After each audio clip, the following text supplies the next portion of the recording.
Whenever we go to trial, I think I wish I could find it. But I wanted to play, but it's Waging War by CC Wine. If you could pull that up for me, that'd be great. But it's really neat because when you think about it in the context, Brother Michael, it works. You know, I mean, it really does. And so there are songs that you have to have for every situation, even for healing. And you know, I know I have it on my phone, but yeah, I'll pull it up really quick on my phone. But she said, "Boy, if you can get it on there, that'd be even better." You got to go there, brother. Well, I got to get back. You have to skip but if you think about the context with you, I'm about to go to trial. I'm about to walk into the trial and think about what it does to your spirit and what it does, how it prepares you. I mean, I'm in the car. I had this on loud. I want to turn it up as loud as I had in the car, but I might get in trouble. I'll go ahead and turn it up a little bit.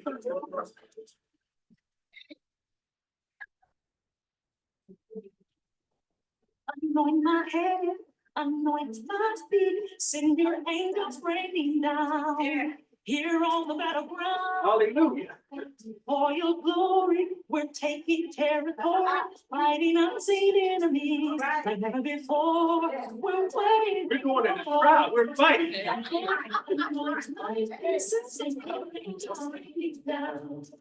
Here on the battleground. For your glory, we're taking territory, fighting unseen enemies like never before. We're waiting for.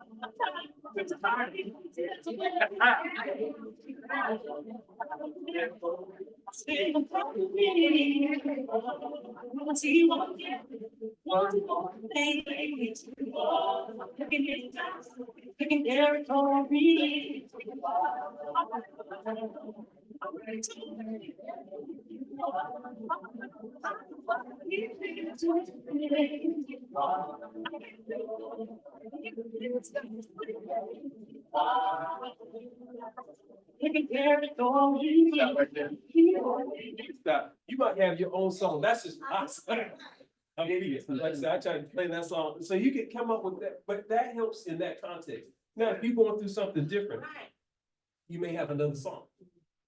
You know that you have gone out and done something against God, and you're trying to approach him, play that song Gracefully Broken. Then you can see that but there are ways that you can get to God through music, and music does something. And you think about this, what the position of the enemy was.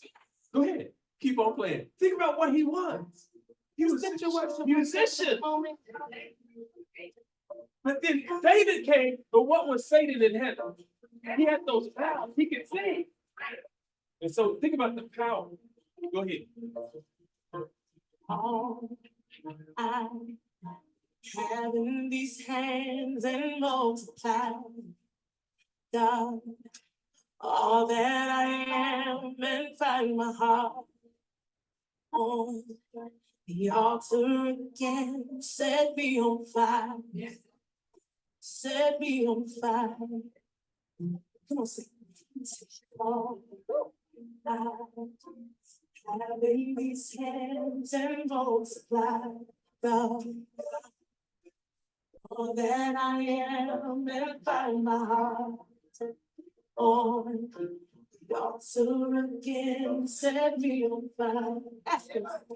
Set me on fire. Here I am, God, arms wide open.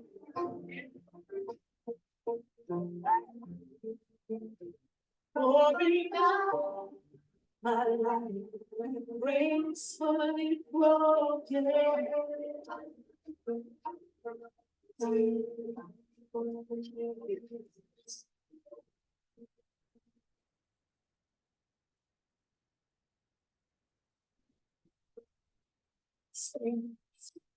Calling on your name, your love stands strong to the end. You will win your purpose in me. You won't say you will be with me. Here I am, God's arms wide open.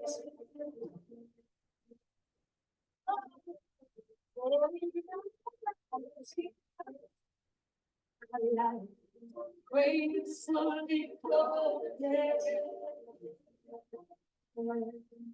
Say it again. Here I am, here I am.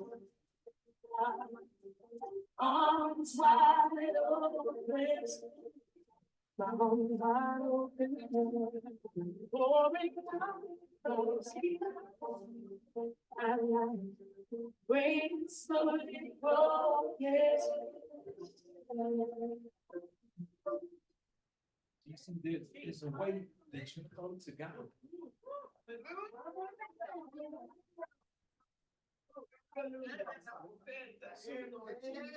God knew it. I thank God for that. I thank God that he replaced, he doesn't suffer loss. And Satan, but that was his role. But God brought David, the musician, and through the book of Psalms, all the beautiful songs and different things that come. So we'll have Sister Erin come up and she's gonna talk with us about the healing power of music and how God heals the music. Hallelujah. Hallelujah. Praise the Lord. How music helps people heal, the therapeutic power of music. Music has the power to touch our souls, lift our spirits, and heal. But can music actually act as medicine? Whether it's used in hospitals or hospices, music can provide comfort for those who are ill and help them cope with their illness. Music helps people heal on a physical level by providing relaxation techniques that reduce stress levels and improve cognitive function. It also provides emotional healing by helping us express feelings of grief, fear, or sadness, which often accompany hospital stays or end-of-life situations. Okay. Let's explore how healing music can be an invaluable tool in times of need, as well as discuss live musical visits specifically designed to bring joy into the lives of patients and families during difficult times. Music has healing power. Music has long been used as a source of comfort and solace in times of distress. It can provide a sense of connection, support, and understanding during difficult moments. The history of music in healthcare has shown that music can reduce stress, anxiety, depression, and even chronic physical pain. Listening to calming music can help people relax and focus on the present moment. Studies have also found that listening to music helps release endorphins, which are hormones associated with pleasure, which further reduces stress levels and may even aid in the healing process. Music is often used in therapy sessions for this reason. It helps create an atmosphere conducive to stress relief and healing emotional wounds. In addition to reducing stress levels, music can also be used as a form of self-expression or communication when words fail us. Listening to uplifting songs or singing along with them can help boost our moods by increasing serotonin levels in the brain, the neurotransmitter responsible for regulating our emotions and feelings of happiness or sadness. Research has also suggested that certain types of music may improve cognitive function by stimulating areas in the brain related to memory recall and learning new skills faster than usual. Music is a powerful tool that can bring solace and joy to those facing difficult times, and its therapeutic benefits should not be overlooked. Let's explore how music therapy can help you heal and provide additional support for patients, families, and loved ones. Music as therapy has proven to be a powerful ally to help us heal and cope with difficult times. So, benefits of music as therapy. Music therapy is an evidence-based practice that uses music to address physical, emotional, cognitive, and social needs of individuals. It has been found to be beneficial in a variety of settings, including hospitals and hospices. Music therapy can help reduce pain levels, promote relaxation, improve communication skills, and provide comfort during difficult times. Right. One way music therapy can be used to reduce pain is through the use of rhythmic breathing techniques. These techniques involve focusing on a steady beat while taking slow, deep breaths, which help relax the body and mind. This type of intervention has been shown to decrease anxiety levels, as well as lower heart rate and blood pressure, which can lead to reduced pain levels overall. Another benefit of music therapy is its ability to promote relaxation by providing a distraction from stressful thoughts or feelings. Listening to calming music can help create a sense of peace and tranquility, which may allow for more effective coping strategies when dealing with difficult emotions or situations such as those experienced in hospitals or hospice settings. Additionally, some research suggests that certain types of musical interventions may even have an analgesic effect due to their ability to activate endorphins in the brain, which are natural pain relievers. Music also provides opportunities for improved communication between patients and healthcare providers or family members who may not otherwise be able to communicate effectively due to language barriers or other issues related to illness or injury. For example, singing familiar songs together allows for shared experiences that build connections between people, regardless if they share similar backgrounds. Similarly, playing instruments together creates moments where both parties feel heard without having to without having verbalized their thoughts. It brought up a thought. I don't know if you guys ever saw on the news, Bruce Willis, who's been diagnosed with a frontotemporal dementia. He was playing the harmonica. And so even though he has aphasia and he's not really able to express himself verbally, he could play the harmonica and his family could tell, how he was feeling with him playing. Wow. So this is truthful that music, even in dementia, people can still, he's still able to play and still able to use his tongue and everything. I'm saying it right, right. Like a magic, okay. All right, let's keep going. Finally, music provides comfort during difficult times by allowing us to access our innermost feelings in ways words cannot express. Listening to favorite songs brings back memories associated with them. It's like visiting old friends we haven't seen in a while, but still hold dear in our hearts. Music for hospice patients can be the difference between despair and delight. The power these memories bring often leaves us feeling connected to others around us despite any physical distance that might exist between them at the time. In this way, music serves as a bridge connecting two worlds, one filled with joy and sorrow, making it possible to heal emotional wounds no matter how deep they run. Music therapy has been proven to be beneficial for physical, mental, and emotional health. As such, it is an invaluable tool in helping people heal from various ailments. Next, we will explore how music can help heal emotional wounds. I think I'm gonna let y'all go through some of this. Yeah. I'll let y'all read the emotional plan. Let's skip over to page 18. So stress reduction. Music has long been known for its calming effects on both body and mind, making it an ideal choice when trying to reduce stress levels in high-pressure situations, such as exams or job interviews, where nerves could get the better of you.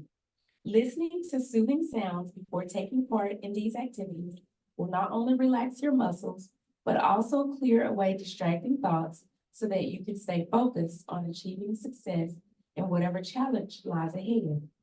Music can be a powerful tool to help improve cognitive function and provide comfort, which is why it has been used in hospitals and hospices for many years. Let's explore the power of music in these environments. Let's see. And another thing that brought back to my memory, when I was in high school, I worked in a daycare during the summer. So the daycare owner played music while the kids would sleep. And so, you know, I know none of us have young, small children, but I think that's a really good idea when the children are going to sleep because it helps improve their function. It helps improve their memory recall. So for those that have younger children, you know, at night, she would play classical music. It was always classical music. I think it was like 98.3. I remember the station. But when they would take their naps, that's what she would play. And those kids would be calm. They all would go to sleep. And you know, some kids don't go to sleep during nap time. Right. But all of them would go to sleep. So I think that's really a good idea with music. Let's see, let's get through. Let's go to page. This is good to read through, guys. Let's go to the key takeaway on page 20.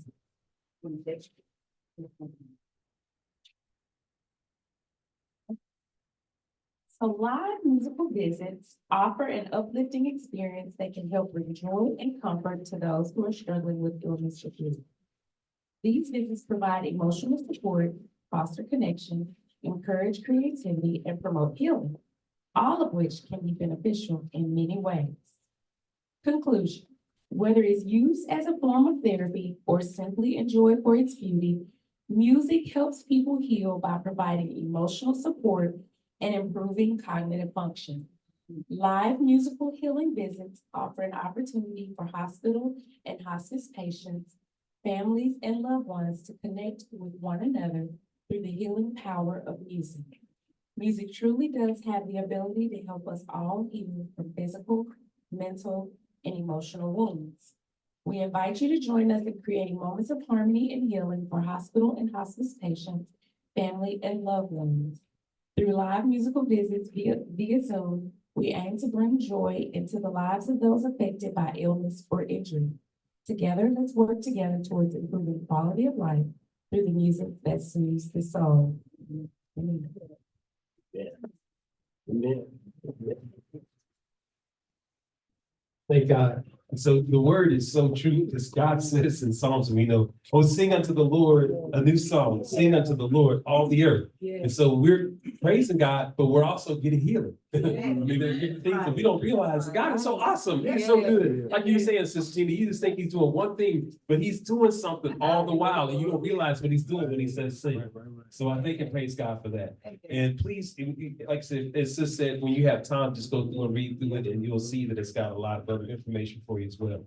All right, we're going to move into the Black History study for today. And I thank God we're going to get Brother Chandler and Mike. And there is there's some information that I want to talk about. We're going to show a film. But I want to point out the points first so that you can see what to look for as you go through. Because a lot of what y'all were saying was covered, it's going to be covered by this. I thank God for Brother Jacoby. The Lord blessed him. Yes, and I forgot to send y'all the link, but he did a Black History program at Mills High School, and he did excellent. He was great. The Lord blessed and used him. And the thing that was something was I was only expecting it to be like about 15, maybe 30 to 40 students, because that's what happened last year. But they had it in an auditorium, and there were about 80 students that were there. So it was a lot of people. So I just thank God, and it was really good. But his topic is kind of similar a little bit. We're gonna hit on it today. He was talking about how violence is used as a tool to thwart civil rights, and he was using, as there were two opposing, not necessarily opposing, but he did it really neat the way he did it. There's Martin Luther King and Stokely Carmichael, and he we'll probably one way we talk about that, but he merged it together that you have these two different views, and they came together. Well, today we're going to talk about, and this is something I did not know about, Booker T. Washington. It's fascinating. I never knew about Booker T. Washington like you're gonna learn today. And we're gonna talk about your school, Tuskegee. So get some tough skin, because Booker T. Washington that I knew is not the Booker T. Washington that I learned about. So maybe you already knew about this, but I didn't know him like this. He's quite a character here. So, That is true. I didn't realize that. I didn't know it. But Brother Chandler, if you can begin, just read that first, and I'll have you start with the Niagara movement, just the first paragraph, so page 28.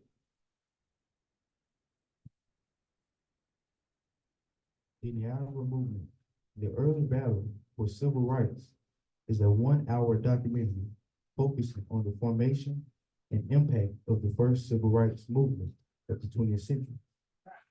Protests about the ongoing struggle for equality in America has roots going back more than a century.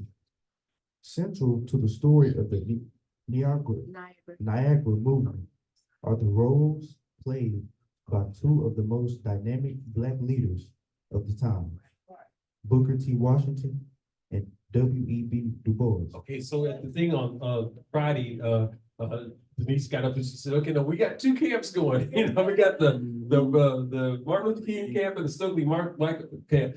I have been in the W.E.B. Du Bois camp since college. I was learned about him, but I didn't know why. Now I understand why.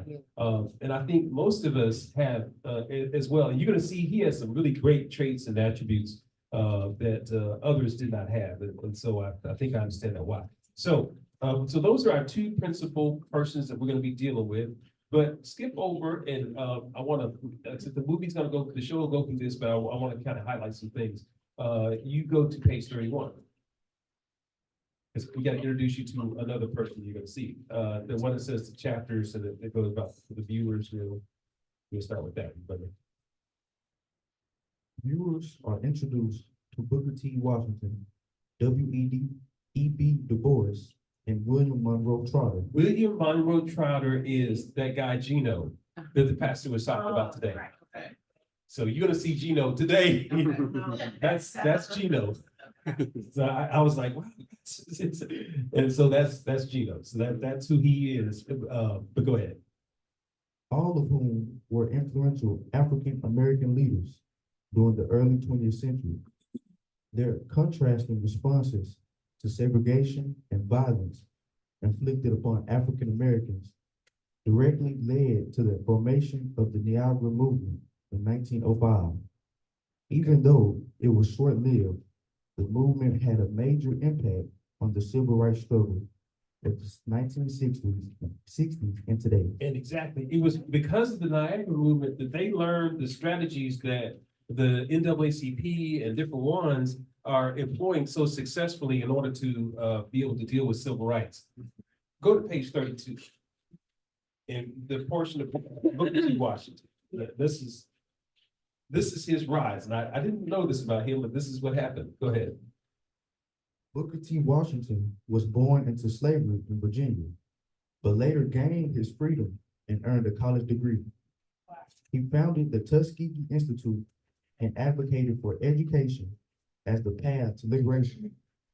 His speech in Atlanta in 1895 earned him national acclaim.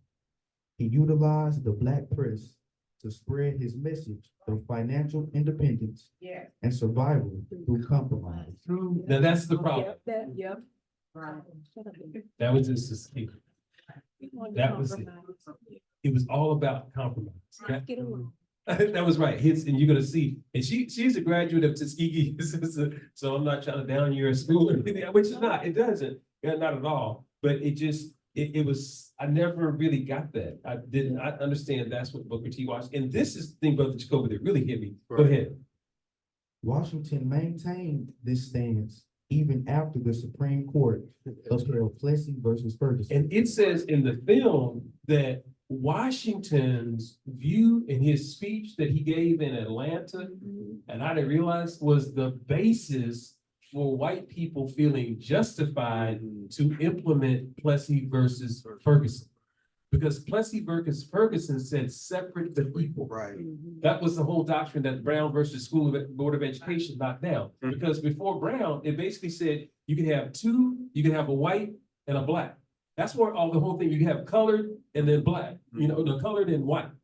And so what he did in Atlanta, he gave a speech, and his speech was so powerful And it was so, I mean, he had white people crying, black people crying, everybody was just crying. And then that's what elevated him. But essentially in his speech, he was saying that you should, as a black person, accommodate, be subjected to, live under the subjection of white people. But we will be separate and have equal accommodations. We'll have our own, they'll have their own, but we'll be subjected to white people. That's what he was basically saying. And so white people, you don't agree with it, I mean, you're kind of frowning, but that's what they say, he said, essentially. And white people hooked on to that. And they were like, yes, that they like that. And so that elevated. Now that's what the film says. So you made sister, she doesn't agree with that totally, but that's kind of what they're saying that his position was. Okay.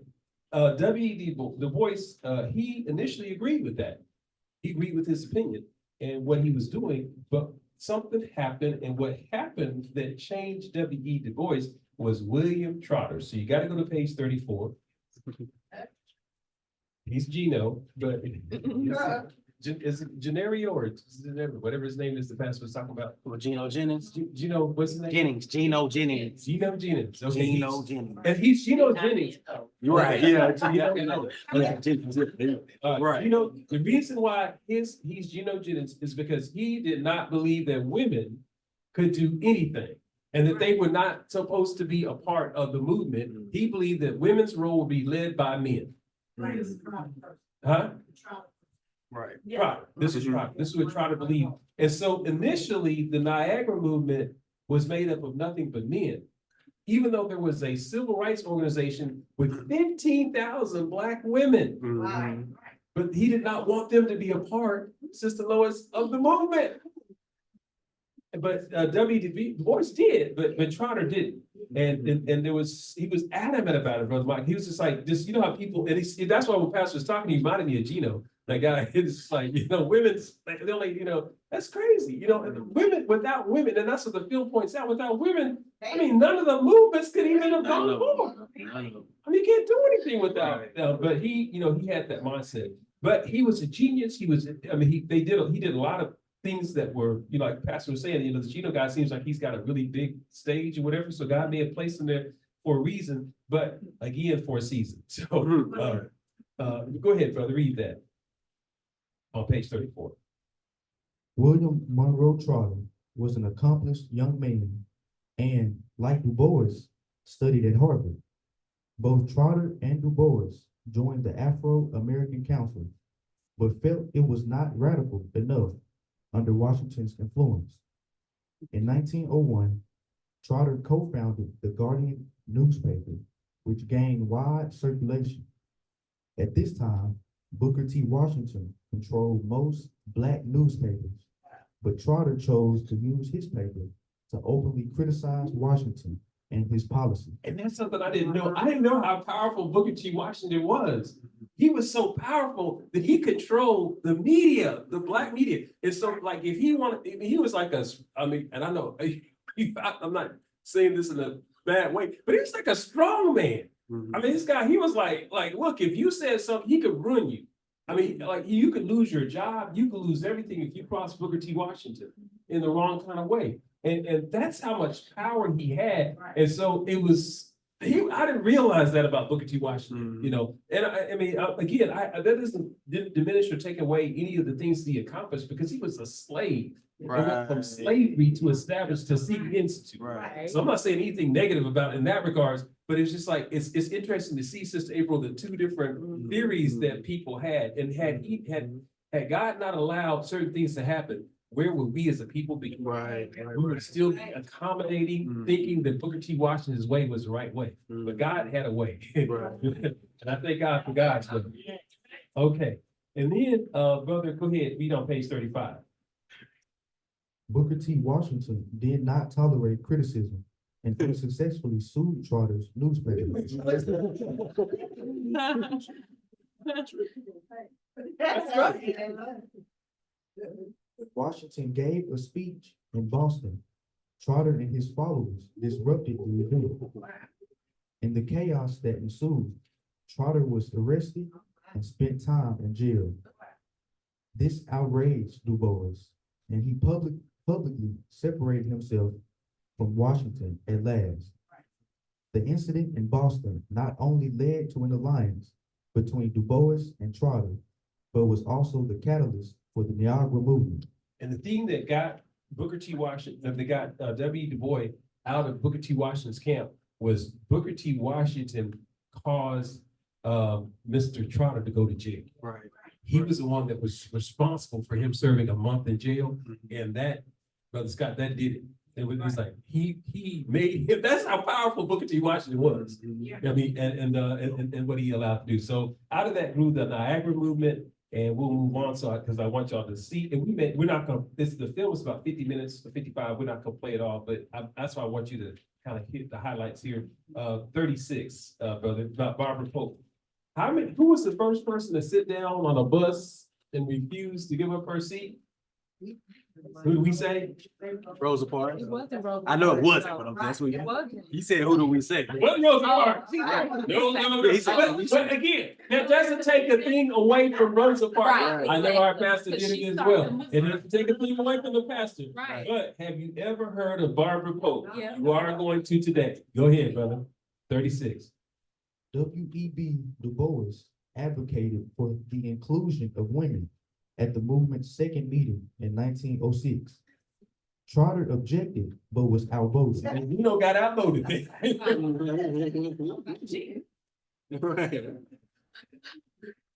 Barbara Pope was arrested for sitting at the front of a train, and the Niagara movement supported her lawsuit. The judge ruled in her favor, which was a major victory for the movement. However, Pope suffered personally and later committed suicide. The Niagara movement realized that the courts would be a powerful tool for dismantling segregation. And probably why she's not as much, publicized is because of this, because it's so tragic what happened. She was she was the first one. She sued successfully, but what happened was she only got a penny for all the indignity that she went to. She got 1 penny, 1 cent. She got 1 cent. And not only that, she lost, it was such an indignity to her because it's like she's not a lady, and all those different things that she went through. And as a result of that, you're right, Sister Anna, it just spiraled. It got to a point where it caused her, she lost like everything, to the point that she, and you'll see again in the film, that she committed suicide by hanging herself on a public square. In the public where everybody saw. So it was I think that's kind of partly why she's probably not recognized as one of the early people, but this is like in 1906, well before, Rosa Parks, did what she did in the 60s. And that, again, doesn't take away anything from what Rosa Parks did. But again, it's something that we are edified by and learned from the fact that there were Black people who were willing to do that back in 1906. And so that says a lot. Okay, then, like I said, there was the meeting that was held, and as a result of the meeting, there were several things that occurred. But there's so many different things that come out of this, and I hope, like I said, I'll do we'll skip through it, because if I had thought about it, we would have done it over dinner. But the pastor asked me too, but this is gonna be a film, and I should have thought that we could have done that. But we'll probably spend about maybe 20-30 minutes going through, and then you can go on your own and look at it. It's called the Niagara Movement. It's on PBS.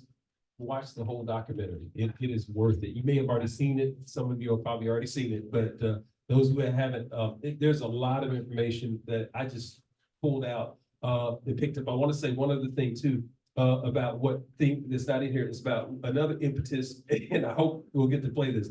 W. Du Bois was a pacifist, and he, like, Brother Vaughn gave me a gun. He bought me a gun, so I have a gun because of Brother Vaughn. I had one years ago, but somebody stole it, and so I never got it. I never got a gun again. And so Brother Vaughn bought me a gun, so now I got a gun. But W. Du Bois, he was like a pacifist. So W. Du Bois did not own a gun at all. And I didn't realize that there was a riot in Atlanta where that caught, and I think it was a Black man that was accused of doing something, and they did some terrible things to his body. I hope we can't play that. It was terrible what they did. I thought what they did to John Carter in Little Rock was bad, but what they did to him in Atlanta was just as bad. He was in jail. They took him out of the jail. A mob took him out of the jail. They burned him alive. Wow. And then they took parts of his body and put it in, and they sold them. They sold, like, they had his knuckles at one of the stores, and they had different parts of his body that they sold to people.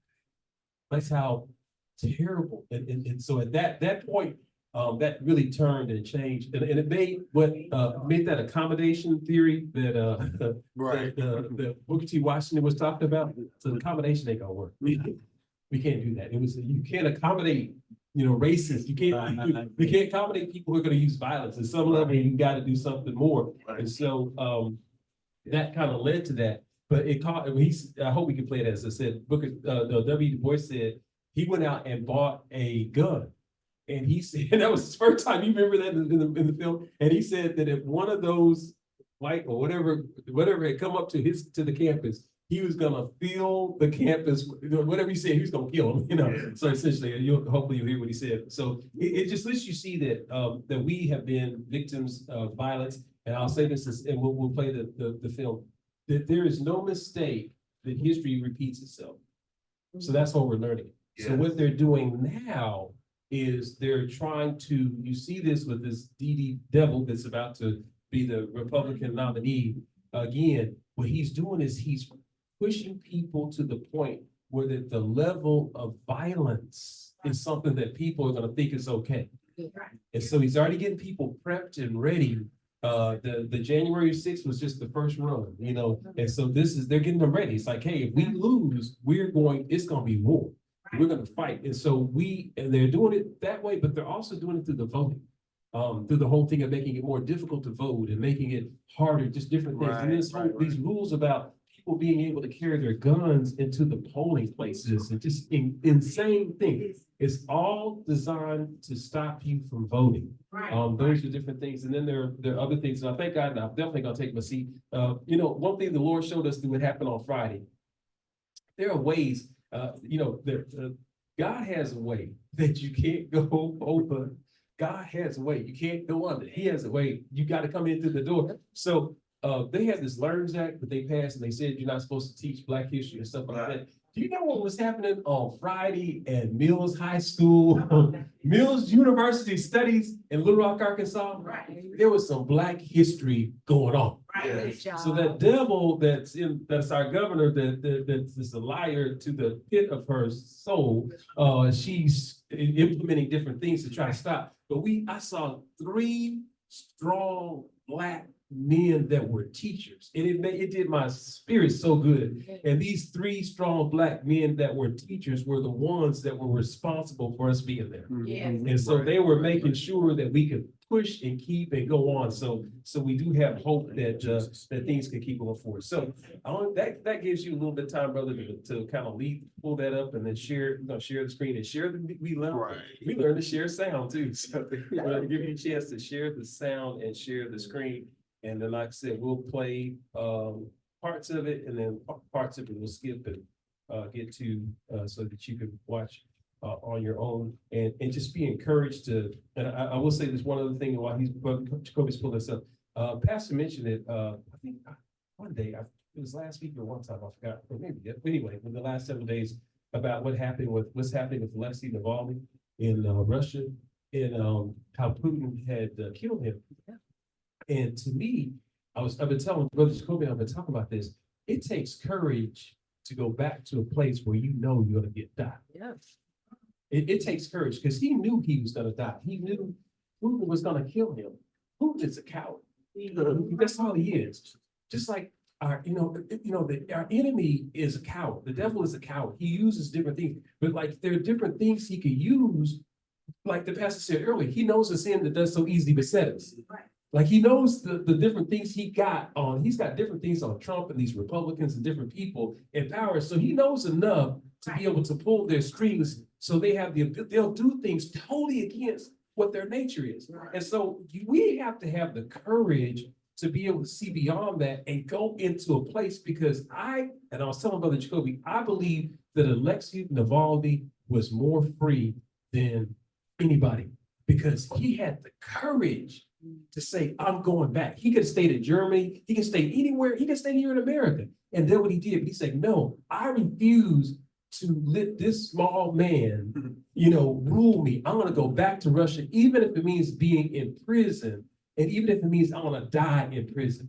And that's the type of thing that is difficult to die, to kill. It's easy to kill the body. It's hard to kill an idea. It's difficult when somebody gets a taste of freedom, and that's why I see W. Du Bois and Trotter. They had a taste of freedom. And when you get a taste of freedom, it's hard to be bound. And that's what I see God doing the same thing for us. When we get a taste for what true freedom is, we don't want to live in the bondage of sin and different things like that. It's hard. I mean, you may be in it, but it's like, I refuse to stay in this thing because God didn't make me like this. Right. So, you ready? Okay, so we'll get started. And like I said, we'll skip through parts of it and then you can watch on your own, the rest of it. The following program contains mature content, including depictions of graphic violence. Road Trotter was the black people being shot in the streets. Let's get it right. Black people being shot in the streets, women, children. We can no longer tolerate this. And it is that kind of resistance and anger that gives rise to the Niagara movement. July 1905, 29 African-American men traveled to Niagara Falls. They were creating an organization to fight racism. These folks who are coming in on that stream to change America and to change the world. From the Old Testament, let justice roll down like cascades of water and righteousness like a mighty stream. The story of the Niagara movement is the story of 3 African-American leaders with very different political philosophies. 2 of the 3 were the heart and soul of the movement, W.E.B. Du Bois and William Monroe Trotter. W.B. Du Bois is the most important African-American intellectual and civil rights activist in American history. William Monroe Trotter was the most fiery, passionate, and uncompromising fighter for African-American civil rights in the early 20th century. Du Bois and Trotter wanted to confront racial injustice head-on, but the most powerful African-American in the country preached accommodation, not confrontation. Booker T. Washington becomes Black America's president. From about 1895 or so, he is it. He's the strong man, he's the head man, he's the boss. He tells white people, we don't need to be equal to you socially. The Niagara movement is the notion that we are breaking away from Booker T. Washington's politics.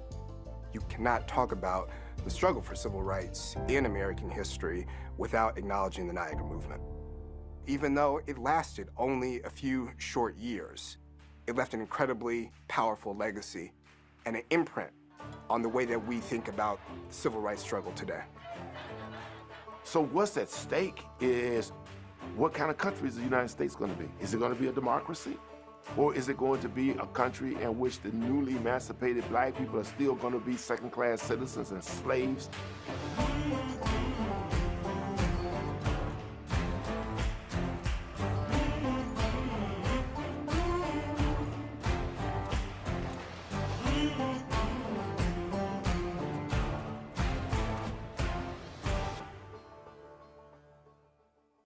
This program has been made possible by a major grant from the John R. O'Shea Foundation.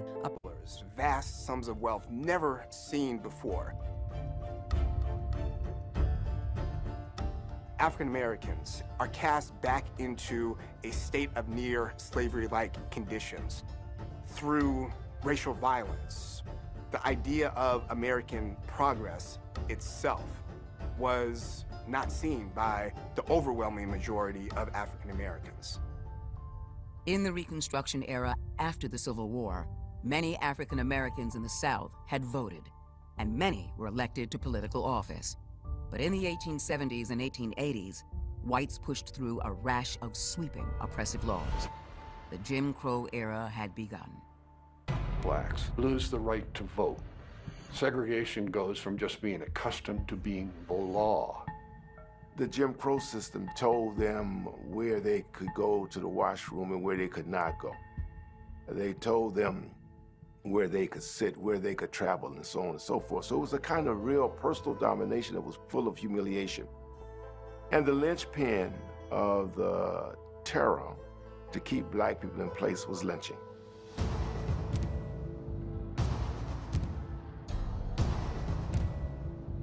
By the turn of the 20th century, lynching had become increasingly spectacular and carnivalesque in nature, advertised in advance. Literally hundreds, sometimes thousands of people attending these festivals of violence in which African Americans were burned, mutilated, and tortured as a form of entertainment. Lynching was a form of terror that scarred the collective psyches of African Americans.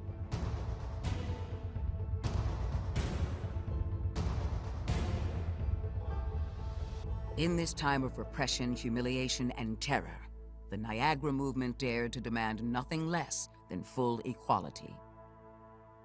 Niagara Movement Declaration of Principles. We refuse to allow the impression that the Negro American ascends to inferiority, is submissive under oppression, and apologetic before insults. Our voice of protest must never cease so long as America is unjust. The Niagara movement was one of the first organizations, one of the first movements that was explicitly centered around an unequivocal demand for African American civil rights and full inclusion into the American body politic. W.E.B. Du Bois and William Monroe Trotter hoped to unleash a mighty current of protest. But the foremost African-American leader saw things very differently, and for a very good reason. Booker T. Washington knows the terrorism of the South. He knows that if you got out of line in any kind of way, you're going to be lynched. Booker T. Washington was a product of the South. He was born a slave in 1856, was raised in slavery in Virginia. He experienced struggling and clawing and scrapping to become educated. He realized within his bones what it took to survive in the South. He understood the language, the culture, the customs, the rules of the South in a way that a W.B. Du Bois and a William Monroe Trotter did not. At 16, Booker T. Washington went to Hampton Institute, an agricultural and industrial school for newly freed black men. He's gone to Hampton. He's learned the Hampton way. Black people don't need a college education, liberal arts education. And they need to learn how to work with their hands. They need to know how to get along with white people and go along and obey white people. If you learn how to read and write, if you got a trade, if you could make something of yourself, that was the road to freedom. In 1881, the 25-year-old Booker T. Washington was named principal of a new school, Tuskegee Institute in East Alabama. East Alabama in Tuskegee, old black belt plantation country. The soil was no longer fertile. Black people had suffered racial violence. Tuskegee had no railroad. You had to get off at a town that was down the road from Tuskegee and take a buggy or wagon into Tuskegee. Booker T went down there. There was no school. There was a chicken house, a hen house, a ramshackle barn. They had the grounds. They had the place to build a school. But Washington had to build the school himself, basically. And the way he did that was he gathered students together and they started building it brick by brick. This became the hallmark of Tuskegee Institute, that it was built by the students. They learned brick making while they were building, they learned carpentry while they were building, and they learned trades. All the people who came down to see Tuskegee were amazed. Booker T. Washington believed in the power and the independence and ingenuity of Black people and created an institution that to this day stands and continues to educate and produce Black educators and scientists and engineers. My father and my mother and my son were graduates of Tuskegee Institution that was created by Brother Booker T. Washington. Washington first comes to public attention when he gives a speech at the Atlanta Exposition in 1895. This is perhaps the first time in the South that you would have on the speaker dais with white people a person of African descent. And he gets his moment to speak. He had a way of coming out on the stage and putting his hands in his pockets and just standing there motionless and quiet for a while. And this had a way of quieting the audience. And once he had them in his hand, he held them in his hand. He was a brilliant orator. He offered a solution to one of the most vexing problems of the day, the so-called race question or the Negro problem. The masses of us ought to live by the production of our hands. We shall prosper as we learn to dignify and glorify common labor. It is at the bottom of life we should begin, and not the top. Booker T. Washington. What really Washington wanted was financial well-being for black people. He was promoting this movement in a way that was not offensive to white people. He's trying to figure out a way, how do we survive and yet make progress? Let's try to better ourselves materially, economically. Let's prove to the white man that we are of value and that we're willing to work hard. African Americans would stay in their place, that they would be content with their status as workers and not challenge the racial status quo. When white people and white leaders hear that, they are like, oh my God, that's it. You had black people and white people crying when they heard him speak. His speech would be called the Atlanta Compromise. By the time the speech ends, folks are described in the press accounts as jumping up on tables, hurrah. The Atlanta Compromise, it's one of the most significant speeches in black history because it makes Booker the leader of his race. It just catapulted him into stardom. That is why the money is going to flow to him. So he builds this powerful organization. He's got the machinery. He's got the white money. He's got it all. And so he becomes the Wizard of Tuskegee. Washington did things that no African American had been able to do in the history of the United States, navigating his way through the complexities of the color line and white supremacy in the South, but more importantly, to develop a power base which he could lead and to speak as the unquestioned voice of the Negro. Washington's Atlanta Compromise speech was soon reflected in a landmark judicial decision. The Plessy versus Ferguson decision was a ruling by the Supreme Court of the United States of America that effectively upheld that white supremacy is legal. So effectively, it allows for there to be two nations in this country. Black people will have separate facilities, but they will be equal to white facilities.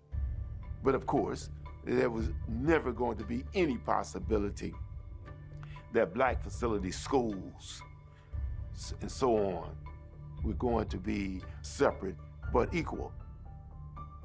The Plessy decision institutionalized racial inequality in America.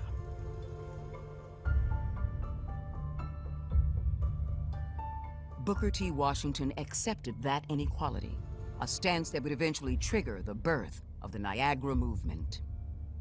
But in the late 1890s, every prominent African-American leader of the day applauded his compromise, and that included a brilliant young sociology professor, 27 years old and fresh out of Harvard, W.E.B. Du Bois. W.B. Du Bois was born in 1868 in Great Barrington, Massachusetts, in the Berkshire Hills. He was one of just a small handful of black people in his town. He experienced a type of freedom that many black people, particularly those in the South, knew nothing of. He was, however, not immune to racism. As a young schoolboy, he became acutely aware of his blackness. I, as a Negro in this school, seemed to be looked upon as unusual by everybody. I very early got the idea that what I was going to do was to prove that Negroes were just like other people. Du Bois, one of the most extraordinary intellectuals that the United States has ever produced. He earns a bachelor's from Fisk University, one of the top historically black colleges at the time. Then he goes to Harvard and he earns a second bachelor's, and then he earns a master's degree from Harvard.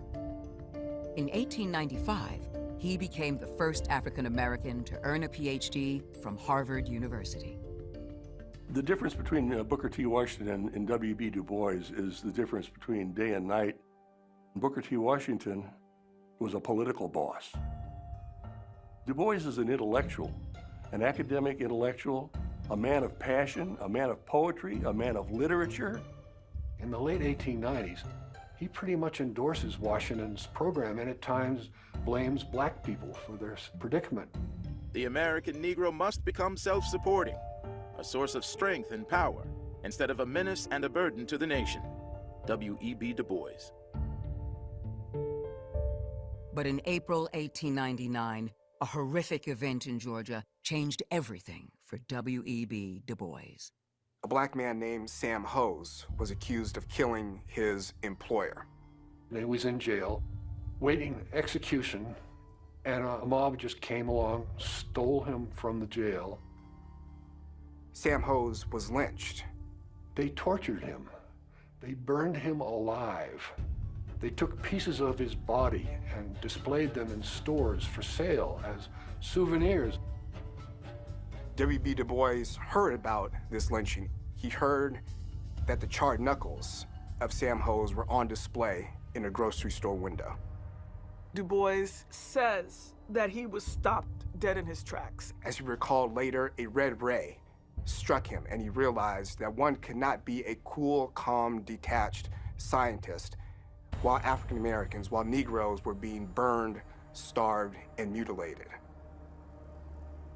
He realized at that time that data was not enough.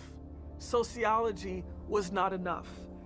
And it was at that moment where he decided that in addition to the data, he was thinking critically about not just uplift of the race, but liberation, but freedom from danger. I changed from studying the Negro problem to letting people know just what the colored people were suffering. W.E.B. Du Bois. That is the spirit then that is going to lead Du Bois to be an organizer of the Niagara movement. He was one of the greatest scholars that America has produced, but he's also one of the greatest activists that America has ever produced. In 1900, Du Bois took the first step in a journey toward radical protest. He set out to challenge the racist stereotypes of American culture.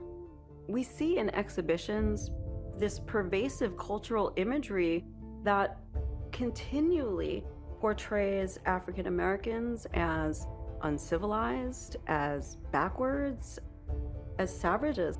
And this cultural imagery continues to reinforce white supremacist logics about supposed African American inferiority. In 1901, the city of Buffalo, New York hosted an enormous World's Fair, the Pan American Exposition. Several exhibits depicted Black people. The old plantation, representing a time when African Americans were enslaved, and Darkest Africa, representing African Americans as savages. African Americans in Buffalo, particularly a group of African American women who were in opposition to the old plantation and Darkest Africa exhibit. These women wanted to advocate for a picture, a portrait, if you would, of African Americans as accomplished, contributing individuals. They wanted to have the Negro exhibit at the Pan Am, created by W.E.B. Du Bois.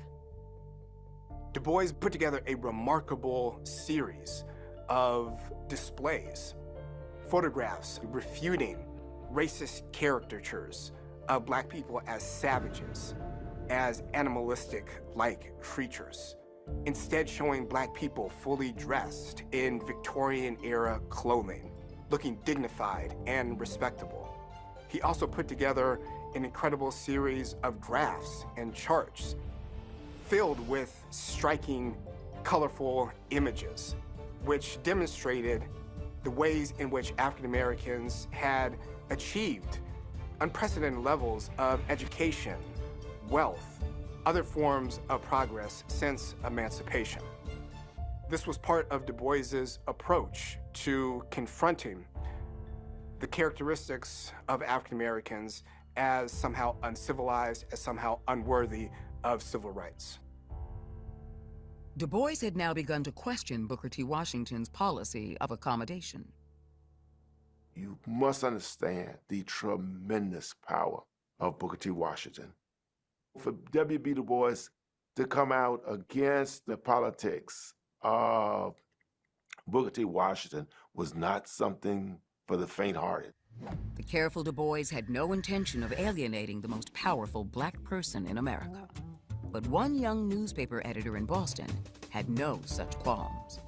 William Monroe Trotter was fiery, uncompromising, and blistering when it came to his criticisms of Booker T. Washington and his politics of compromise.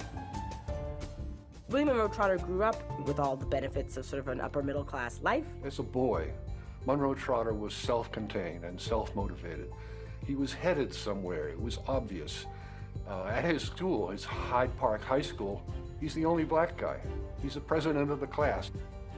He eventually entered Harvard University, where he excelled in his studies. He never ranked below third in his class, graduated in 1895. Du Bois and Trotter have grown up in similar circumstances in relatively free areas, white neighborhoods of Massachusetts. And they both go to Harvard. They're among the few Blacks walking across the Harvard yard. By the turn of the century, both Trotter and Du Bois became members of a civil rights group called the Afro-American Council. But they feel that the Afro-American Council is becoming conservative. They believe that Booker T. Washington is controlling the organization and keeping the radical elements at bay. In the fall of 1901, the 29-year-old Monroe Trotter co-founded the Guardian newspaper. And that newspaper became the heartbeat and conscience of Black America. The Guardian makes itself responsible for our collective deliverance. None are free unless all are free. William Monroe Trotter. In 1901, when the Boston Guardian gets started, the medium for Black people is these weekly newspapers all around the country. Nearly every community across the country that had a sizable Black population had some form of newspaper. The Black press has always played a very important role, serving as a voice of protest. But by 1901, most of the Black newspapers in America voiced the opinion of one man and one man only. Booker T. Washington understood the power of the Black press. So he immediately moves to get control of the Black press. Washington would literally go in and replace the newspaper staff and pay them out of his own money to publish what he wanted. That was the way that he controlled public dissent. Booker T. Washington controls the message. When Trotter creates his Boston Guardian, he takes great offense to this. And he wants to use the Guardian as a space where he can challenge Booker T. Washington. Trotter lambasted Booker T. Washington in his newspaper from day one.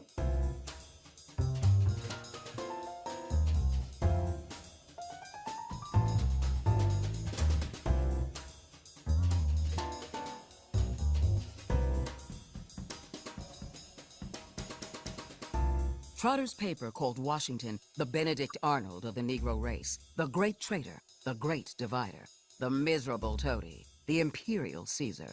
Washington was a hypocrite who turns everything into cash for himself. Trotter's attack was not just personal. He was protesting the central idea of white supremacy. 4 years before the Niagara movement, the war of ideas had begun. Trotter never agreed with Booker T. Washington at all. He was always a critic. He was always someone who felt that the accommodationist politics of Booker T. Washington was not the way to go. Booker T. Washington, the Moses of his race, advocates submission to Jim Crowism. William Monroe Trotter. Washington did not allow anyone to criticize his leadership. And anybody who dared to do that was going to get squashed. And Washington tried in various ways to squash Trotter. Washington tried to sue the Guardian multiple times for libel. Trotter could hire his own attorneys, very, very good attorneys, to defend him in court, and he could win. We will not apologize and we will not retreat.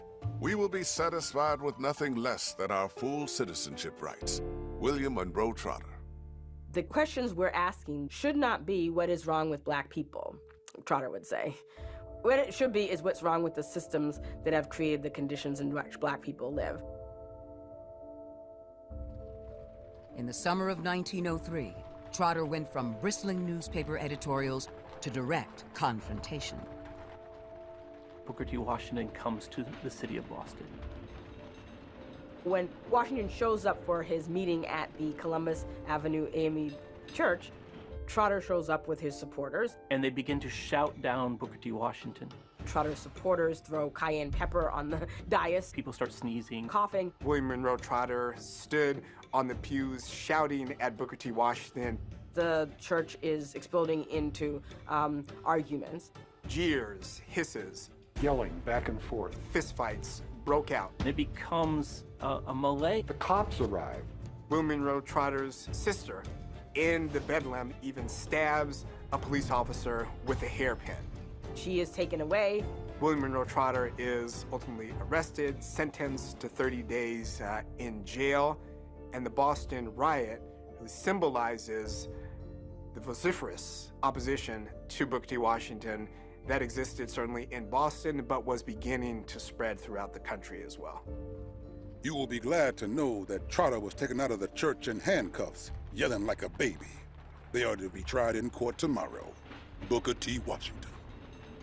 The leadership of Black America was now openly divided, but W.E.B. Du Bois did not immediately take sides.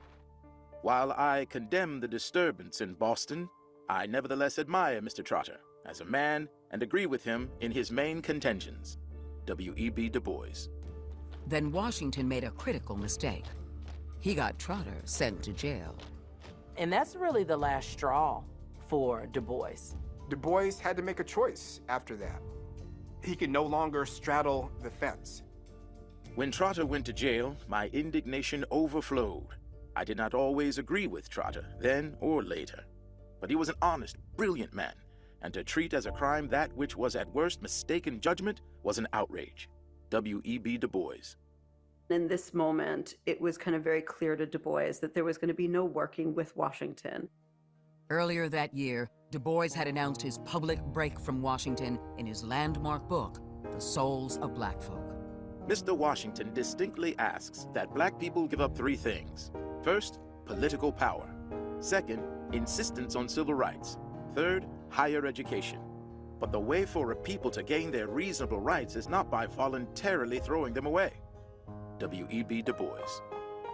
He had come to the conclusion, similar to Monroe Trotter, that Booker T. Washington's brand of accommodationism would not work. And he would speak out. Yo, how do you have this person speaking for us who is literally saying stay in servitude? How is that going to lead anybody anywhere? For a lot of folks like Du Bois and Trotter and members of the Niagara movement, he was a sellout to a white political agenda.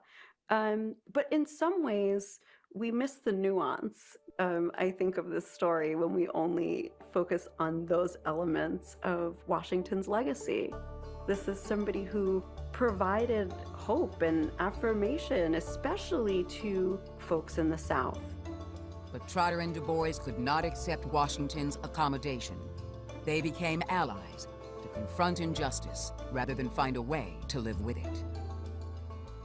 What is going on then is that you have the emergence of two wings of Black politics.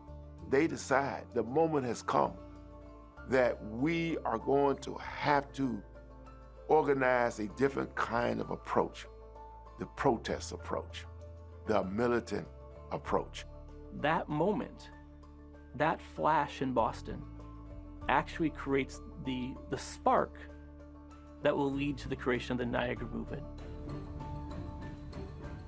I sent out from Atlanta in June 1905 a call to a few selected persons for organized determination and aggressive action on the part of men who believe in Negro freedom and growth. I proposed a conference during that summer. W.E.B. Du Bois. The meeting place was to be Buffalo, New York, not far from Niagara Falls. The location of the Niagara movement was not chosen in a random sense. Buffalo was a lively city at the turn of the century, and we had broad streets that were tree-lined. We were close to Niagara Falls, and so we were a tourist center. Buffalo had been a stop on the Underground Railroad. It's a very symbolic place for Black people. I went to Buffalo and hired a little hotel on the Canada side of the river at Fort Erie and waited for the men to attend the meeting. 29 men representing 14 states came. W.E.B. Du Bois. They are trying to form an organization to counter the enormous power and influence of Booker T. Washington. And it's a brave thing to do because Washington's critics could expect to be hounded and pounced on and maybe lose their jobs or careers just because they spoke up against Booker T. So it's an act of bravery. This great photograph of the original leaders of the Niagara movement sitting in front of the Niagara Falls with this water coming down. The fall itself is a sense of power. Together, Du Bois and Trotter wrote out the new organization's manifesto, the Declaration of Principles. The Niagara movement was saying nothing more than was said in the Declaration of Independence, that all men are created equal and endowed by their Creator with certain unalienable rights. The right to citizenship, the right to vote, the right to be treated as American citizens. The new movement would fight inequality, not accept it. Their tactic would not be accommodation, but confrontation. We're not going to take this. We are going to fight this system. W.E.B. Du Bois, William Monroe Trotter, and ultimately the activists of the Niagara movement were calling for full civil rights, political participation. Du Bois and Trotter spelled out in the most simplest, direct terms that the right to vote and racial equality were the essential things that were missing in American culture, not just things that African Americans needed, but that the whole country needed to be free. What the Niagara movement does is that it says we are full human beings and we will never cease protesting to achieve full social equality. The Niagara movement was launching an ideological struggle, and the target of its attack was the idea of accommodation, promoted by Booker T. Washington.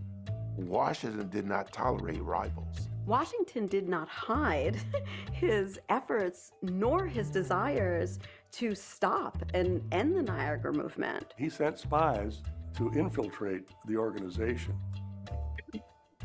There was 29 people that came to that first Niagara meeting. A couple of them were basically there watching things for Booker T. Washington. He puts his forces into operation. Let's destroy this thing. He's got control of most of the Black press. And so then the Niagara movement is going to have this great problem of trying to get their message out to the masses of people. The historic founding of the Niagara movement was scarcely mentioned in the Black press. This created a problem, for the organization would accept only Black members. The Niagara movement was an all-Black organization, and that was strategic and intentional. Having an integrated organization might dilute in some ways their messaging, their overall vision and goals. It would be a crucial choice. In the end, some saw it as a double-edged sword. a step toward independence that also became a crippling economic limitation. The Niagara movement, for all of its vision and brilliance, was flawed in a number of ways. The Niagara movement, they were black elites, they were educated, they were professionals. They didn't really know how to relate to the masses. And so the Niagara movement in many ways was this echo chamber of elite black people talking to each other. The movement was all educated, all black, and it was also all male. In 1905, when the organization first formed, they did not allow women to become members. This was actually the source of a lot of strife and a lot of internal debate. Du Bois, on the one hand, advocated for full civil rights for women, for suffrage for women, and actively wanted women to join and become members of the Niagara movement. It was Trotter who would say that women could not participate in the Niagara movement. He believed that black men had to take the leadership. That was one of the weaknesses of the Niagara movement. If you're going to do anything in the black community, you better involve the women, because the women are organizers, they're intellectuals, they're hard workers. What struck me about the Niagara movement was that the National Association of Colored Women, who at the time of their founding had 15,000 members. How do you leave this out of what is supposed to be such a pivotal movement?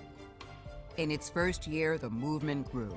Its members created chapters in 34 states. They distributed over 10,000 pamphlets, tracts, and circulars. They agitated against a segregated exposition in Jamestown, Virginia, bringing segregation into the public eye.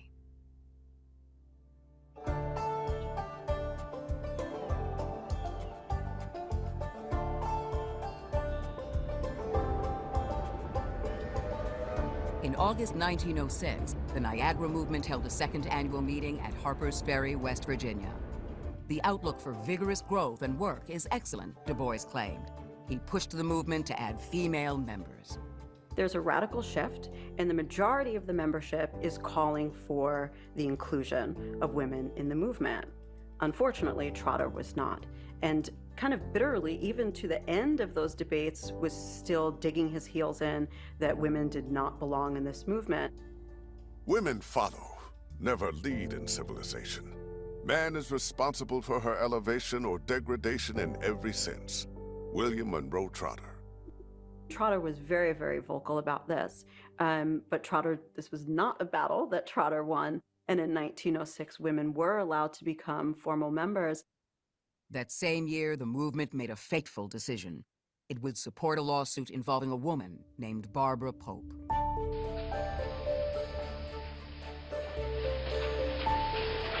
In 1906, Barbara Pope was boarding a train in D.C. to Virginia. She took a seat at the front of the train, and they came to her, a black woman. They came to her and said, "No, you cannot sit here." She is required to go to the rear, where all colored or people of color would be assigned, and she refused. And she is arrested. Barbara very much was doing this on her own, and then she approached the Niagara movement. The Niagara movement took a case to the courts, declaring that it was unconstitutional for her to have to sit at the back of the train. And the judge says that yes, Pope is right, that the railway shouldn't have done this. This was against the law. It was a big win for the Niagara movement and for civil rights, but not for Barbara Pope. She's awarded a penny in damages, an indignity. It says that everything she's gone through is for nothing. It did not recognize her as a lady, and it did not recognize her rights. The consequences for her were that her career was over, her reputation was damaged, and it led to so much pressure on her. This is a war. This breaking down of white supremacy and segregation, it takes its toll. And it takes its toll on all the individuals who are fighting that, who are challenging all that injustice. And it took its toll on Barbara, I would say. She began to suffer. She can't sleep. She's exhausted. She describes her brain as being on fire, and she says her body is worn out. You know, one day I guess she decides it's just easier to just end it. She hanged herself, and it's in a public park. I mean, her body is found hanging from a tree. Barbara Pope does not go down in history like Rosa Parks. Rosa Parks, this is a name that I think almost everybody in the US knows. But what we don't know is that Rosa Parks is part of a very long history. For the Niagara movement, victory in the Barbara Pope case came at great cost, literally. In that year, they had only taken in somewhere around $800 in membership dues, but spent nearly all of that money on that one case. That one effort, that one legal action almost bankrupted the organization. But the financial disaster also brought a decisive revelation for the movement. The Niagara movement came to see how powerful the courts could be in this legal strategy that laid the groundwork for Brown v. the Board of Education, right? And many of the legal successes that we'd come to see in the mid-20th century. A major tactic of Black politics and Black protests is going to be to fight through the courts, to use the law to overthrow racism and Jim Crow. The Niagara movement had won a crucial legal battle against racial injustice. But events in Atlanta, Georgia soon showed that life outside the courtroom was unchanged and terrifying. Atlanta was the new South. Atlanta was supposed to be the enlightened, new, modern part of the South. Black people were making not only educational progress, but also financial progress.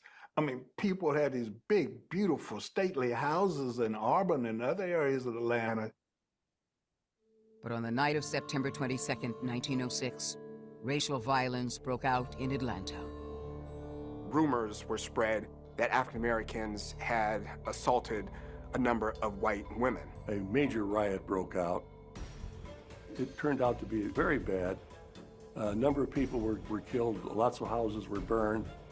Mobs pulling innocent Black people off of streetcars, burning homes, lynching. White mobs just rampaged through Black neighborhoods, killing anyone they can, hanging them, shooting them. No one is ever punished. The September 1906 Atlanta riot was one of the most horrific moments of racial violence in American history, but it was also a critical turning point in the struggle for African American civil rights. The Atlanta riot taking place in the symbol of the New South was a stark reminder that progress, as it was being espoused by Southern progressives, did not apply for African Americans. And it was also a wake-up call for many African Americans that they needed to take a much more aggressive approach to these attacks on their citizenship and their very lives, that the approach taken by Booker T. Washington would not suffice. Booker T. Washington is preaching accommodationism. And you, Black people, you're seeing your communities being burned down.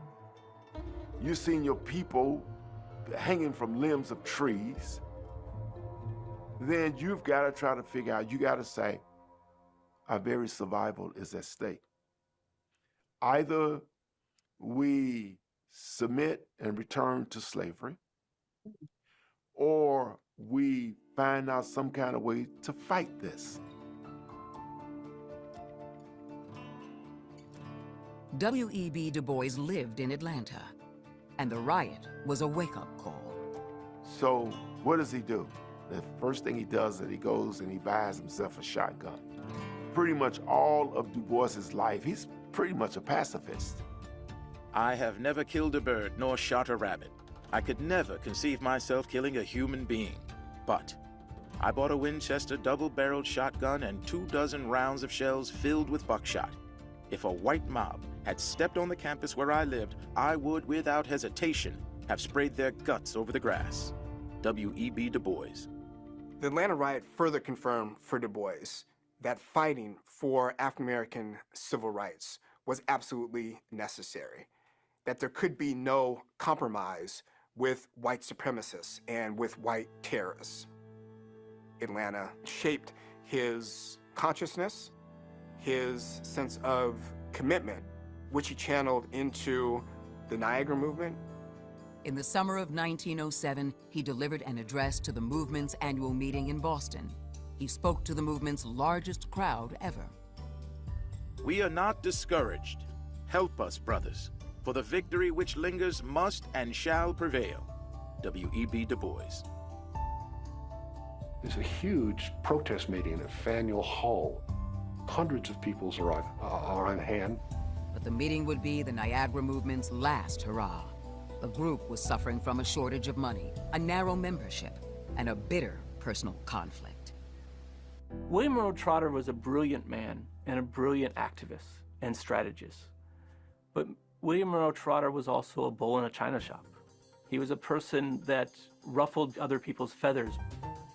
Du Bois complained it is impossible for him to work with other people without dictating their course absolutely, according to his own narrow program.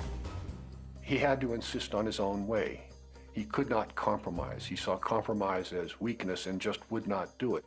I am reluctantly compelled to believe that Mr. Trotter is a burden to the Niagara movement. Du Bois sees him as completely impossible to work with. The conflict between Du Bois and Trotter turned on vital principles, as well as enlarged egos. How much should women participate? How much should a leader control a democratic movement? It's the collision of those two huge egos, those major figures in Black history. They just could not get along because each of them thought he was the king of the hill, and you can only have one king of the hill. The Niagara movement can no longer afford to carry Mr. Trotter and be responsible for his opinions and deeds. W.E.B. Du Bois. Just 3 years after Du Bois and Trotter co-wrote the Declaration of Principles, it happened. William Monroe Trotter withdrew from the movement. Trotter wrote, "You will remember that I, with reason, consider the Niagara movement leadership mean, tricky, petty, worse." The Niagara movement is falling apart at that time. By 1909, the Niagara movement was floundering, had been facing serious attacks, had been undermined by the Tuskegee machine and the supporters of Booker T. Washington in the Black press. They had no money. They were always in debt. The Niagara movement is essentially kaput. But the Niagara movement did not exactly die. It was reborn as the most successful civil rights group in the history of America. The NAACP came into existence really as a result of the 1908 Springfield riot in Springfield, Illinois. It was such a shock. This is Abraham Lincoln's hometown. African Americans were attacked in a horrific incident of mob violence. The fact that a race riot, a pogrom, could take place in the North demonstrated that the race problem was not just a Southern problem, but a national problem. And as such, it needed a national organization to confront it. In 1909, there is a meeting called civil rights activists from both the Black and white community coming together and talking about issues. W.E.B. Du Bois speaks at that conference. At that meeting, he decided to form the National Association for the Advancement of Colored People. And it became a surviving, lasting, growing, important interracial organization that continues to do good work to this day, the NAACP. It only made sense from the perspective of Du Bois and other members of the leaders in the Niagara movement to lend their support to this new effort. The Niagara movement morphed into the NAACP. There was one significant difference between the two groups. White liberals are going to become the leadership of the NAACP. It's going to become an interracial organization.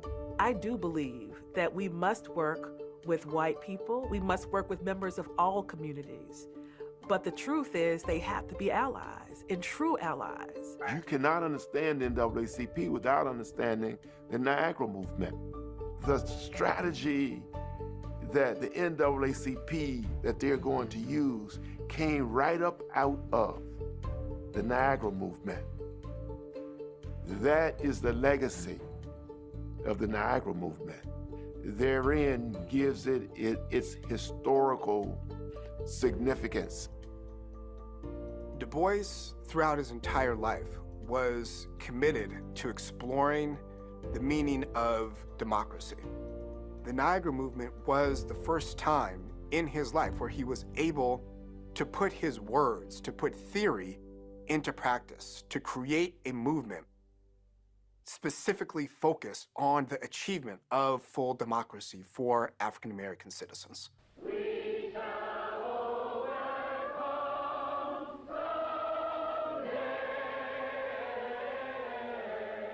One of the greatest legacies of the Niagara movement is the Black community coming together and standing up on that principle of I know my rights and I have the courage to defend them. The Niagara movement is inspiring because here you had people in a most difficult, challenging, threatening, dangerous, vulnerable climate saying, I'm going to try a different way. And that's what we need today. People who are willing and able to take the risk to life and liberty, to point us in a new direction that can give us hope and win support to make a new world.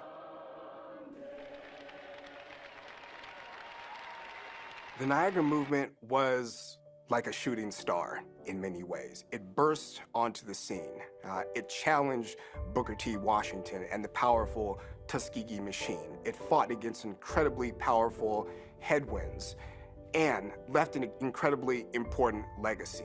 Even in the few short years that it was formally in existence, it laid the groundwork for the modern civil rights struggle.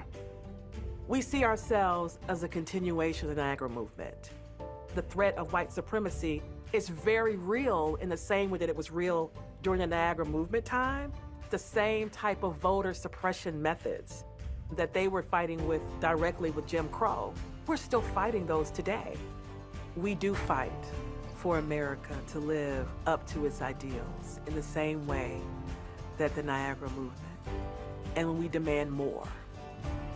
The story of the Niagara movement is certainly an African American story, but it's also an American story.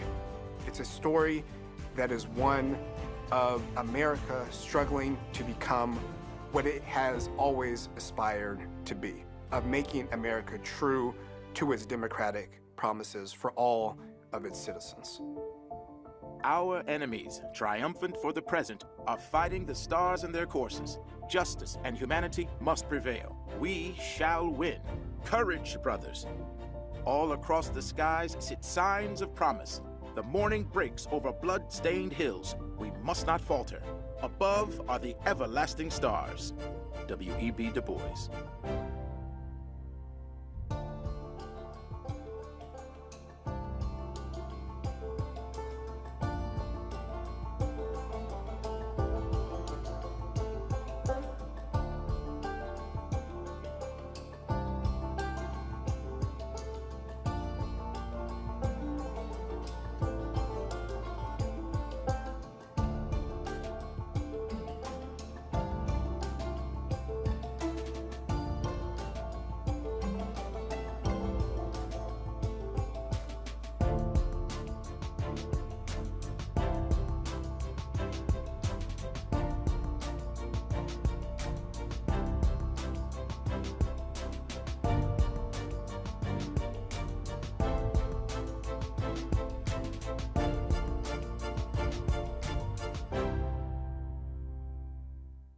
If you or someone you know is experiencing depression or Thank y'all. That's it. I appreciate y'all. I don't, sister said, don't stop it. It's not good. All right, we thank God for everybody. Pastor, this is it. We'll turn it over. And brother, if I had known you was gonna be that long, I would have had some sandwiches. Sorry about that, Pastor. Sorry about that, Pastor. No, amen. But I thank God for it, because you never know what your history is unless someone tells you. That's right. And so the history is very important. And what we have gone through as a people, we have gone through it. Now, you saw the paper that's from Nairobi, Africa. You saw that. You saw those people. And you saw this final last bunch of folks, us's. We have suffered through some things because of how we walked away from God. And he wants us back. That's what he wants. He wants us back to him. And he wants us to give ourselves to him fully from the heart. Not just verbally. You can say a lot of things, but from the heart. You want to work from the heart. You want to serve God with all your strength, all your might, your soul. You want to serve God. You want to love him like that. And we had to come over and be slaves because we started doing things we didn't have no business doing. And that's why we had to come over. And that's why a lot of us had to die. And a lot of us, Lord, when I had to go to jail at 14 for sitting beside a white girl on the bus that I paid to get on, that was pathetic. I probably need to sue them now. Not for no penny. I tell them I don't want no penny. But it's just some things that you got to know about your history.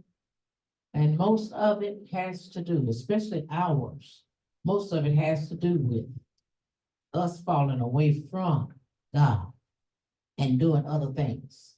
And so when we moved over here as slaves, we had to be the slaves. But look at those of us who also were inventors that were slaves. Inventors, invented great things for master. And who got the benefits? The master.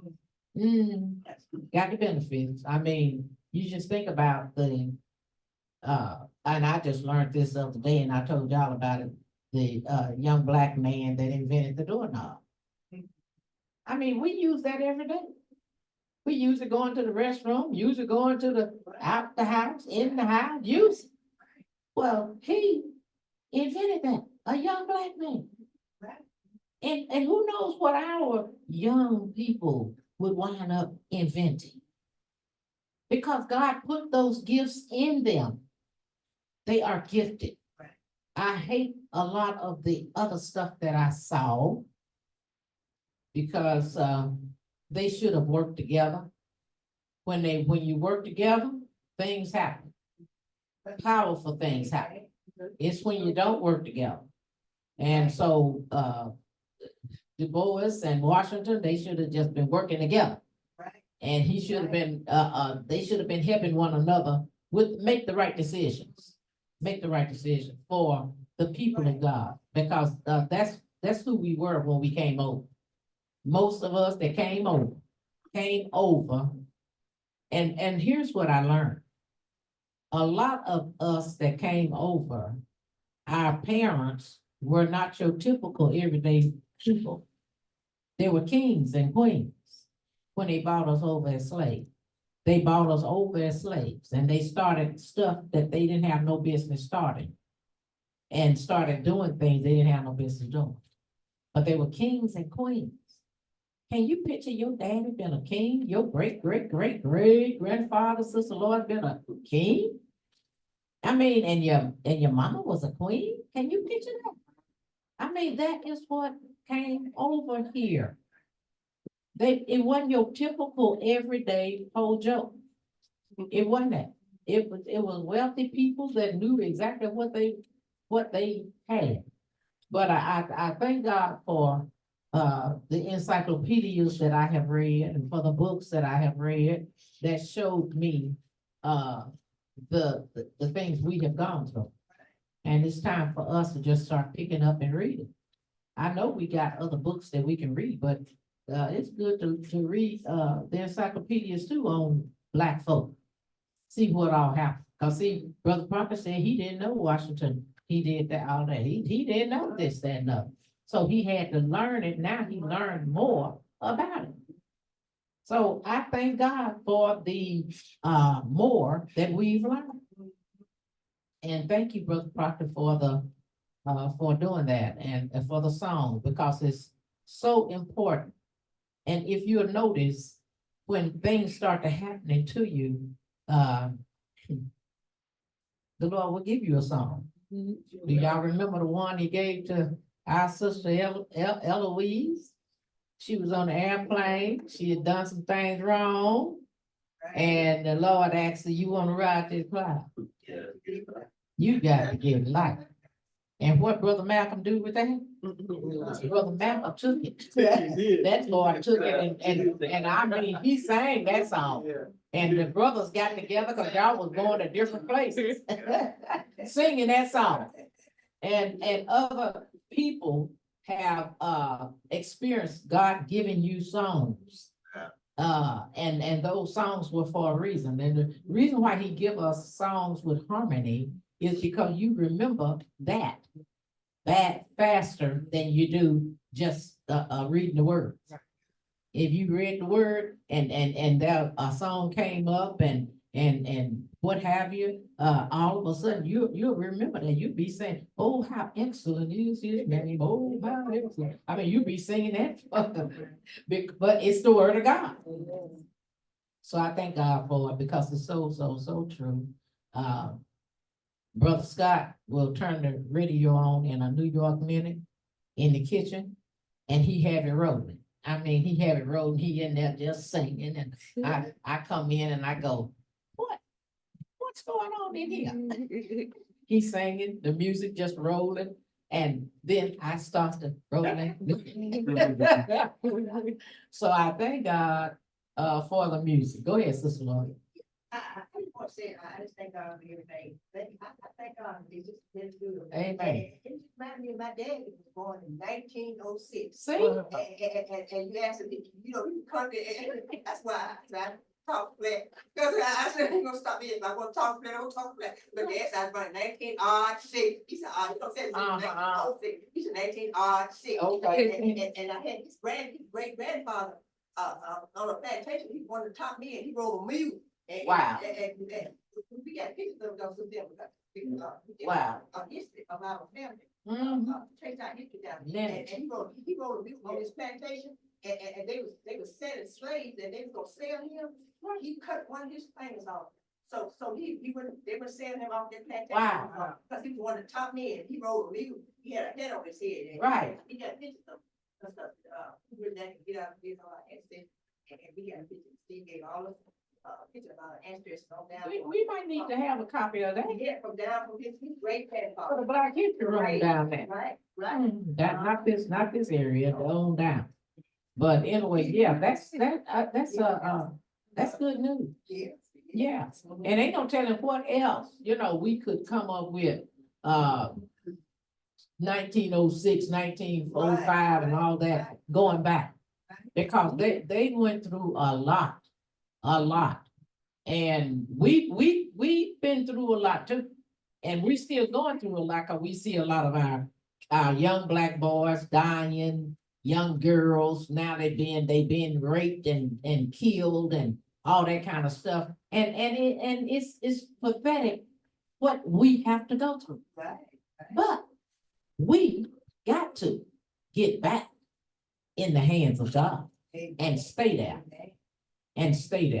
And I wish that I could go to every public school and say that to us. We got to get back to God, because a lot of us will start practicing what other folks tell us. Practice all kind of stuff. Every holiday got to practice. You got to find out where these holidays come from. When you find out where it comes from, it's gonna make you mad. It made me mad. You got to find out where it come from. Why? Somebody is wanting to make some money.